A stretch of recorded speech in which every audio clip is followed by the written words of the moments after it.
उनका रब्बू नहीं खा 5 साल से बैठा कर मजदूरी करके दवा करावत रहा।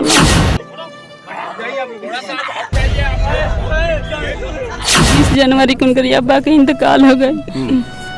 लगला भाई बहन के हमारा के देख के रोजी रोटी कमाए लगला, खियाए लगला। अभी मैं मौजूद हूं उत्तर प्रदेश के जिला कुशीनगर के अमवा बुजुर्ग में, और एक बार फिर से मैं आपको बता दूं कि सिस्टम की लापरवाही के चलते अमवा बुजुर्ग के 2 युवकों की जान चली गई, वो भी एक साथ। सिस्टम की लापरवाही क्या थी कि जल कल योजना जो केंद्र सरकार की योजना चल रही है हर घर पानी पहुंचाने का, उसी योजना के तहत रोडों के किनारे आप देखे होंगे कि पाइप प्लास्टिक का लगाया जा रहा है, जो 3 से 4 फीट गड्ढा कोड़कर उस पाइप को डाला जा रहा है।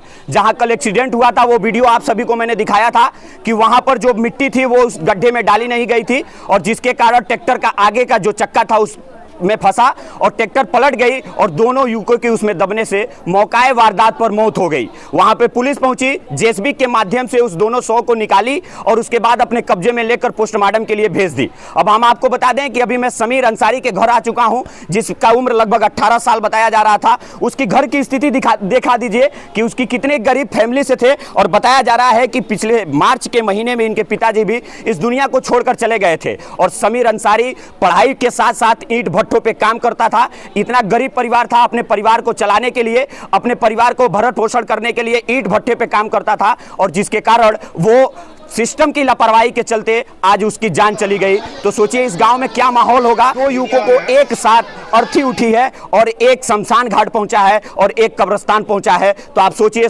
कि इस गांव में क्या माहौल होगा। यहाँ के लोगों को रो रो कर बुरा हाल है, यहाँ के लोग पूरे सहमे हुए हैं। लेकिन समीर अंसारी का घर देखिए कि कितने ये गरीब फैमिली से हैं। अब इनके घर में महज एक माँ, बूढ़ी माँ, एक छोटा सा भाई और एक बहन बच गया है। अब सोचिए उनका परिवार कैसे चलेगा, वो लोग कैसे अपना जीवन यापन करेंगे। समीर अंसारी ही सिर्फ घर में कमाने वाला था। आप घर की स्थिति दिखा दीजिए कि एक कटरैन का घर है, वो भी देखिए कि मिट्टी से जोड़ा गया है। इतना पैसा इनके पास नहीं था कि सीमेंट और बालू से जोड़े। ये देखिए मिट्टी से ये घर जोड़कर तैयार किया गया है। आगे एक झोपड़ी डालकर ऊपर कटरैन डाला गया है कि किसी तरह से ये अपना गुजर बसर करते थे। और ये इतना गरीब फैमिली है कि इनको अभी तक आवास नहीं मिला है। तो प्रशासन से मेरी हाथ जोड़कर यही गुजारिश है कि इनको आवास दिया जाए, ताकि ये अपना परिवार, अपने जो भी अब लोग बचे हैं वो हंसी खुशी से अपने आंगन में रहें और अपने घरों में रहें। उनकी माँ है, मैं उनसे थोड़ा सा बात करने की कोशिश करूंगा। आपका बेटा कब से ईंट भट्ठों पे काम करता था? महीना दिन से। 1 महीने से काम करता था। पढ़ाई भी करता था बच्चा? पढ़ाई भी करता। कौन से क्लास में पढ़ते थे? 10 में पढ़ाई करते थे। 11 हाँ। ऐसी क्या मजबूरी थी कि ईंट भट्ठों पे काम करना पड़ता था पढ़ाई के? उनका रब्बू नहीं खा 5 साल से बैठा कर मजदूरी करके दवा करावत रहा। बाबू मजदूरी करे लगला, दवाई खराब लगला। 20 जनवरी को उनकर अब्बा के इंतकाल हो गए। लगला भाई बहन के हमारा के देख के रोजी रोटी कमाए लगला, खियाए लगला। एबरा हमार बाबू गुजर गए, क्यों नहीं क्या? और कोई घर में नहीं है? लड़की है एक, बाबू बड़ा छोट, दादी बड़ी। आप देख सकते हैं कि बहन, दादी, माँ सब लोग रो रहे हैं। जो उम्र बच्चों का भी पढ़ाई करने का था, अभी दुनिया भी ठीक से वो समीर अंसारी नहीं देख पाया था। अभी इस साल वो हाई स्कूल पास करके 11 में एडमिशन हुआ था उस बच्चे का, और उसके पिताजी इस दुनिया को छोड़कर पिछले 4-5 महीने पहले चले गए थे। अपनी घर की मजबूरी देखकर वो ईंट भट्टों पे मजदूरी करने चला गया।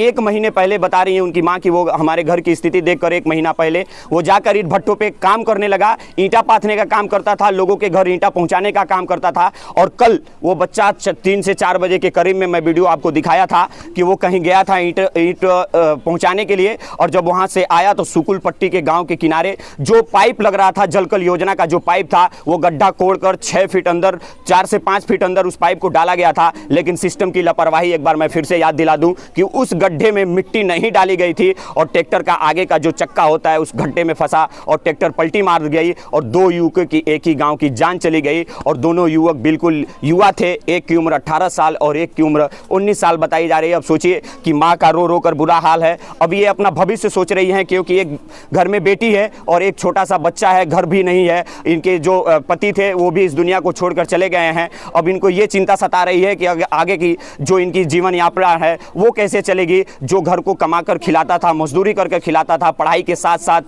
ये घर का मजदूरी करके अपना परिवार चलाता था, वो चिराग ही इस दुनिया से चला गया। इस आंगन को छोड़कर हमेशा के लिए चला गया, इस माँ के गोद को सुना करके हमेशा के लिए चला गया। अब सोचिए उस माँ के ऊपर क्या गुजरती होगी। अब ये सिस्टम की लापरवाही और सिस्टम के अधिकारी क्या समझेंगे, जिनके बेटे खुद विदेश में जाकर डॉक्टर इंजीनियर की पढ़ाई करते हैं, एसी में बैठ कर रहते हैं। अब ये गरीब परिवार के बच्चों को क्या समझेंगे, उस माँ का दर्द को क्या समझेंगे साहब, जो माँ 9 महीने उसको अपने कोख में रखी थी, 18 साल तक उस बच्चे को पोसी और पाली थी। और घर की गरीबी इतनी थी साहब कि 1 महीने पहले वो जाकर ईंट भट्टों पे काम करता था, ईंटा पाथने का काम करता था, ईंटा पहुंचाने का काम करता था। और सिस्टम की लापरवाही से चलते कल उस युवक की जान चली गई। तो उस माँ के दिलों पे क्या गुजरती होगी, इस गांव वालों के दिलों पे क्या गुजरती होगी। आज 2 अर्थियां एक साथ उठी हैं, उनके ऊपर क्या गुजरती होगी, इस गांव के ऊपर क्या गुजरती होगी साहब। आप लोग नहीं समझेंगे क्योंकि आप लोग सिर्फ पैसे के लोभी हैं। एसी में बैठकर अपना काम करते हैं, एसी में बैठकर सरकारी काम कर देते हैं। और उस मौकाए वारदात पर जाकर अगर चेक करते, अगर आप लोगों के अंदर थोड़ी भी जमीर जिंदा होती ना साहब, तो वो आप पास नहीं किए होते। जिस तरह से ठेकेदार वहां पे लापरवाही किया था, जिस तरह से ठेकेदार के आदमी वहां पे लापरवाही किए थे कि 4 से 5 फीट गड्ढा रोडों के महज 2 फीट के अंदर डाला गया था। मैं कल वीडियो दिखाया था और वहां पे मिट्टी नहीं डाली गई थी, जिसके कारण चक्का उस गड्ढे में फंसा और ट्रैक्टर जो था वो ड्राइवर उस ट्रैक्टर को संभाल नहीं पाया और ट्रैक्टर पलटी मारी और 2 युवक की जान चली गई है। एक बार अधिकारियों से मेरी फिर से हाथ जोड़कर गुजारिश है, इस क्षेत्र के विधायक और सांसद से मेरी हाथ जोड़कर गुजारिश है कि गरीब परिवार के लिए साहब कुछ तो मदद करिए। जो हमारे देश के प्रधानमंत्री गरीबों के लिए हमेशा बात करते हैं, उत्तर प्रदेश के मुख्यमंत्री योगी आदित्यनाथ गरीबों के लिए बात करते हैं, उनसे मेरी हाथ जोड़कर गुजारिश है कि इन गरीबों के परिवार के लिए थोड़ा सा भी सोचिए और इस गरीब के लिए एक आवास और कुछ जो है मदद कर दीजिए ताकि इनका परिवार ठीक ठाक चले। पूरे वीडियो में आपकी क्या प्रतिक्रिया है कमेंट बॉक्स में बताइएगा। वीडियो को ज़्यादा से ज़्यादा शेयर करिए ताकि ये गरीब परिवार को इंसाफ मिल सके। बहुत बहुत धन्यवाद। जय हिंद।